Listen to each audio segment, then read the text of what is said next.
The goal of life is not happiness, peace, or fulfillment, but aliveness. Hubert Dreyfuss, a philosopher, said that. And it really was powerful for me when not long ago a relative of mine through marriage was absolutely flummoxed by my hiking plans.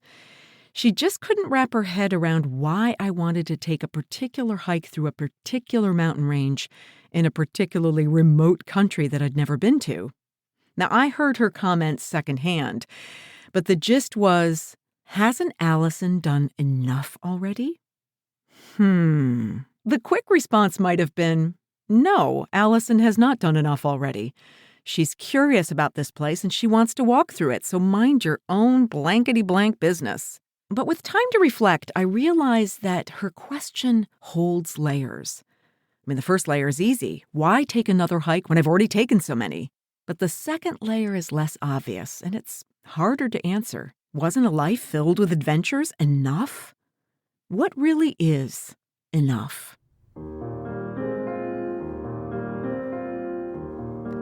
You're listening to the Blissful Hiker Podcast. I'm Allison Young, the solo, female, middle-aged, titanium-reinforced cancer thriver and long-distance backpacker blissful hiker, sharing stories to inspire you to learn to hike your own hike. If you're listening and enjoying these podcasts, please consider supporting them. It helps keep the show going as the cost of doing so rises. You can support for as little as a few dollars a month, the cost of a cup of coffee. Do so at Patreon. There's also a link in the show notes or at blissfulhiker.com. When is enough enough? I've certainly walked a lot.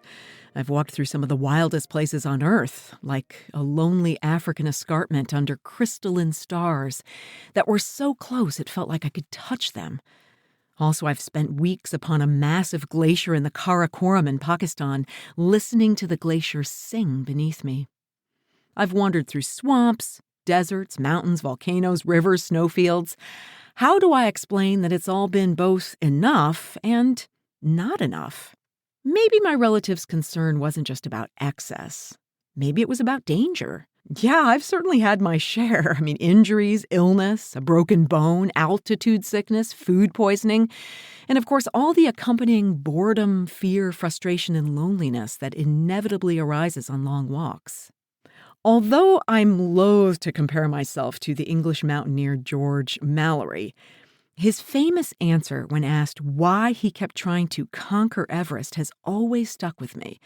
A reporter just kept asking, why are you doing this? Why are you going back? It's dangerous. Isn't it enough? And he looked at him and he said, why? Because it is there. And likewise, we have Grandma Gatewood, the first woman to hike the Appalachian Trail, who then went ahead and walked it 2 more times. She answered a reporter that was hounding her for justification by simply replying, I'm doing it because I want to. Yeah, simple as that. Now, while I've tracked my own milestones and the trails that I've quote-unquote conquered, accomplishment alone has never been my purpose. Like those two, Mallory and Gatewood, I hike because I'm curious. I want to experience these places slowly and deliberately, step by step. I want to be immersed, carrying all I need, living in the rhythm with the landscape, and accepting the beauty and hardship and everything in between. That's why, as I prepare to walk 700 miles along Canada's Great Divide Trail, I've packed this mantra. You're not hiking for records, for ego, or for others. You're hiking because you still can, and that's everything. Each step is a declaration. My body is capable, my spirit is willing, and I'm still in motion.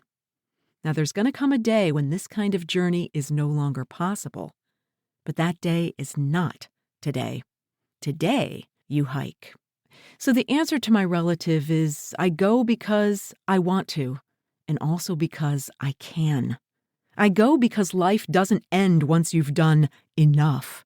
It keeps unfolding, and I intend to meet it with open eyes and sturdy shoes. I'm going to share one more short story with you. When I finished walking the Pacific Crest Trail, My husband Richard was waiting for me at the iconic monument marking the trail's southern terminus in Campo, California. And as I sauntered up a small rise, he applauded my achievement and then offered me a margarita to celebrate. I mean, it was in real glass and replete with fresh lime, pretty decent tequila, and precious ice in the desert. Richard had meant for me to take this drink atop the monument for my finisher photo. But as I approached the monument, another man drove up and insisted on his own photo immediately. I mean, he hadn't hiked the trail. He'd taken like 10 steps from his car. But still, he commanded me to step aside so his wife could photograph him. I obliged, and I waited as she took shots from several angles of his achievement. And when they finally left, I got my chance. I climbed up on the monument for my photo. Now, I think we can agree that this was a pretty bizarre and off-putting way to end that epic trail, 2,650 miles. But somehow, it just didn't bother me. That man could have all the pictures he wanted. I had the experience, and nothing could take that away from me. And there was something else in that moment, a small but potent reminder. Finishing is satisfying, yeah. But what matters more is that I was fully alive for every step. And that's why I keep going too. Not to check a box, not to impress anyone, but to feel my life through motion, through challenge, and through the wild, fleeting gift of aliveness. So going back to the quote from the beginning from the philosopher Hubert Dreyfuss, he makes this strong statement that the goal of life is not happiness or peace or fulfillment. It's to be fully alive. And how about you? What do you do just because you want to, or just because you can? What do you do that makes you feel alive? I'd love to hear from you. If you're listening to Apple Podcasts, there's the way to text me right at the top of the show notes. Or you can contact me through the website, blissfulhiker.com. That's also a place where you can go to see thousands of pictures from all over the world, more episodes, and read the hike diary. The website is blissfulhiker.com.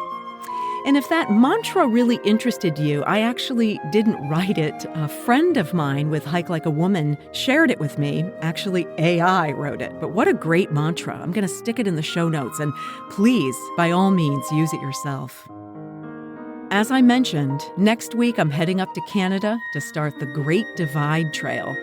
It's 700 miles traversing the Canadian Rockies, and you go to all the national parks, Banff, Jasper, Waterton Lakes, Kootenay and Yoho, plus lots of provincial lands and other parks in between. It's going to be quite an epic journey. So I'll be signing off for a while, but hope to see you in the fall.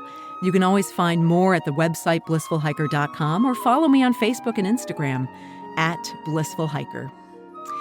Until next time when we meet, my friends, kia kaha and happy trails.